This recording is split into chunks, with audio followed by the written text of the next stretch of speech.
नमस्कार मेरे प्यारे मित्रों साथियों। आज जिस विषय पर हम चर्चा करने के लिए आए हैं,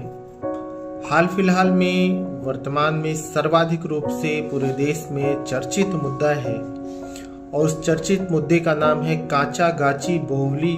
विवाद। अब सबसे पहली बात तो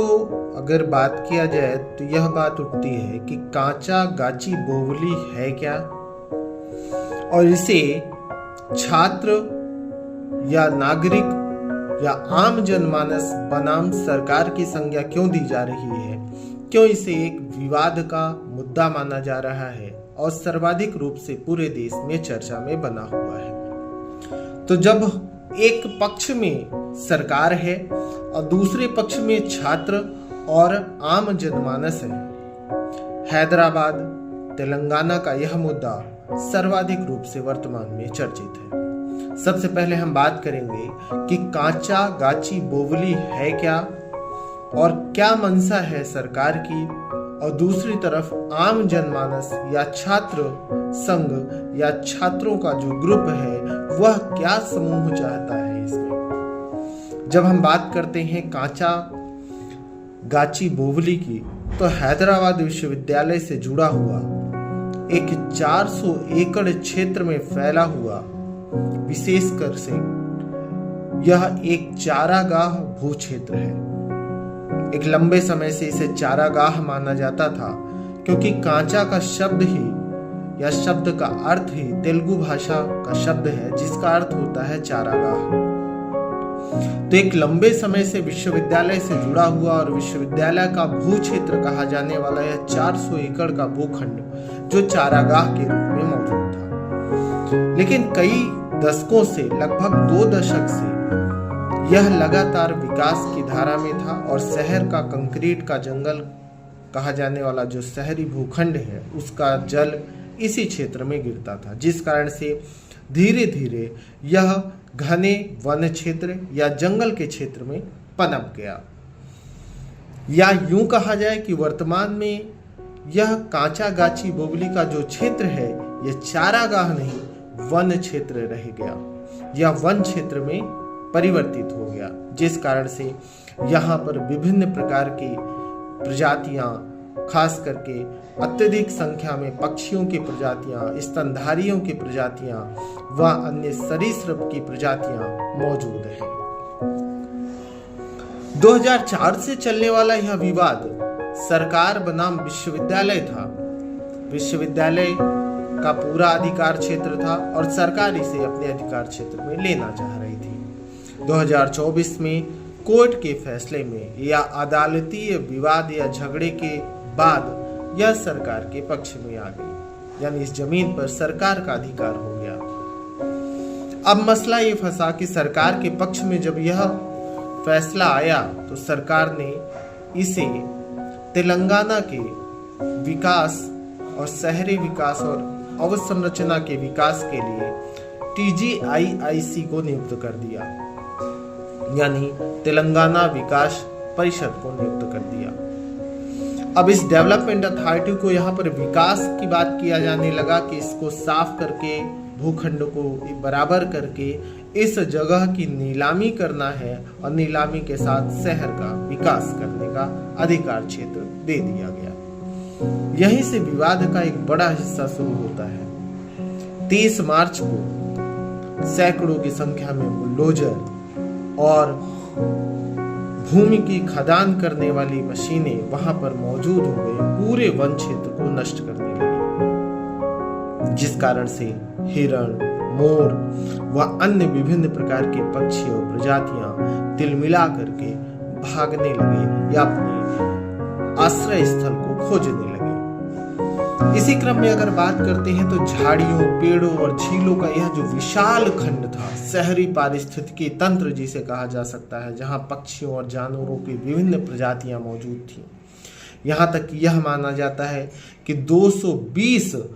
प्रजातियां पक्षियों की थी, जो दस्तावेज बताते हैं 734 से अधिक संपूर्ण प्रजातियां यहाँ मौजूद हैं। 10 स्तनधारी प्रजातियां, 15 सरीसृप की प्रजातियां व अन्य विभिन्न जीव जंतुओं का समूह यहाँ पर रहता है और मौजूद है। उनका यह आश्रय स्थल है, जिस आश्रय स्थल को पूरी तरीके से तहस नहस करके एक शहरी आवरण के रूप में उसे निर्मित किया जाना है या एक बड़े शहर का विकास किया जाना है हैदराबाद में। इसी को लेकर के छात्र समूहों ने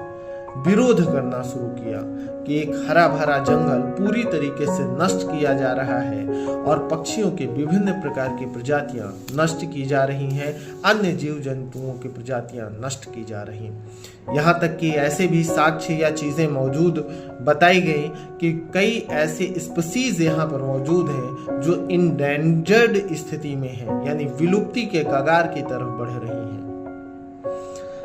अब इस मुद्दे को यह भी कह सकते हैं या यूं कहा जा सकता है कि यह छात्र या आम जनमानस या आम व्यक्ति बनाम सरकार का मुद्दा न हो करके पर्यावरण पारिस्थितिकी तंत्र बनाम सरकार का मुद्दा है, क्योंकि पर्यावरण की सुरक्षा, पर्यावरण के हित की सुरक्षा, जल जंगल जमीन की सुरक्षा का दायित्व भी सरकार का है। तो सरकार यानी तेलंगाना सरकार ने इतना बेरुखी इस क्षेत्र के लिए क्यों किया? यहाँ तक कि यह कहा जाता है, सरकार पर यह आरोप लगाए जाते हैं कि पर्यावरणीय प्रभावों का आकलन करने का उसने कोई प्रयास नहीं किया। तेलंगाना के जल, भूमि और वृक्ष अधिनियम, वन्य जीव संरक्षण अधिनियम की पूरी तरीके से अवहेलना की गई। इसमें हर प्रकार से जल्दबाजी की गई कि किस तरह से इस जंगल को हटा करके वहां भूखंड को बेचने का कार्य किया जा सके। 17,000 से अधिक पेड़ और झाड़ियां और अन्य फूल पौधों की प्रजातियां जहां पर मौजूद हैं, उसे हटाने का तेजी से कार्य यहां किया जा रहा है। इसी को लेकर के लगातार आम जनमानस और छात्रों द्वारा विरोध जारी, यहाँ तक कि पुलिस प्रशासन और सख्ती के साथ पेश आते हुए छात्रों को वहां से हटाया गया, आम जनमानस को हटाया गया और जंगल की सफाई का कार्य सुचारू रूप से किया जाने लगा। हाल फिलहाल में यह मुद्दा तेजी से इसलिए चर्चा में आया कि 3 अप्रैल को सुप्रीम कोर्ट ने स्वतः संज्ञान लेते हुए इस पूरे कांचा गाची बोवली जो क्षेत्र है, वन्य क्षेत्र जिसे कहा जा सकता है, जो पारिस्थितिकी तंत्र का सबसे महत्वपूर्ण शहरी क्षेत्र है, उस पर कटाई पर रोक लगा दिया और अग्रिम आदेश तक सचिव को नियुक्त किया कि यहाँ पर किसी भी प्रकार से कोई भी वृक्षों की कटाई नहीं होनी चाहिए या इस तंत्र को किसी भी प्रकार का कोई नुकसान नहीं किया जाना चाहिए। और साथ के साथ उनसे सफाई मांगी और विभिन्न संरक्षण अधिनियमों के तहत क्या विचार किया गया, क्या आश्रय स्थल वहां के जीव जंतुओं और पक्षियों के लिए विचार किया गया, इन सारे मुद्दों पर चर्चा करने के लिए अग्रिम 16 अप्रैल की डेट को लगा दिया गया है। तो आप सभी लोग जरूर ध्यान रखिएगा कि कांचा गाची बोवली का क्षेत्र हैदराबाद तेलंगाना में मौजूद एक 400 एकड़ भूखंड क्षेत्र में फैला हुआ एक बृहद और बहुत ही सुंदर पारिस्थितिकी तंत्र है, जिसे वहां की सरकार हटाने का कार्य कर रही है। साथ ही अंतिम रूप में मैं एक जरूर कहना चाहूंगा कि क्या यह विकास की धारा है या विनाश की धारा है? आज जब पर्यावरण के हितों की सुरक्षा के लिए अंतर्राष्ट्रीय सम्मेलन का आयोजन किया जाता है, विभिन्न प्रकार के सम्मेलन आयोजित किए जाते हैं। भारत वन क्षेत्र संरक्षण अधिनियम में हम यह बात करते हैं कि 1/3 मैदानी राज्यों का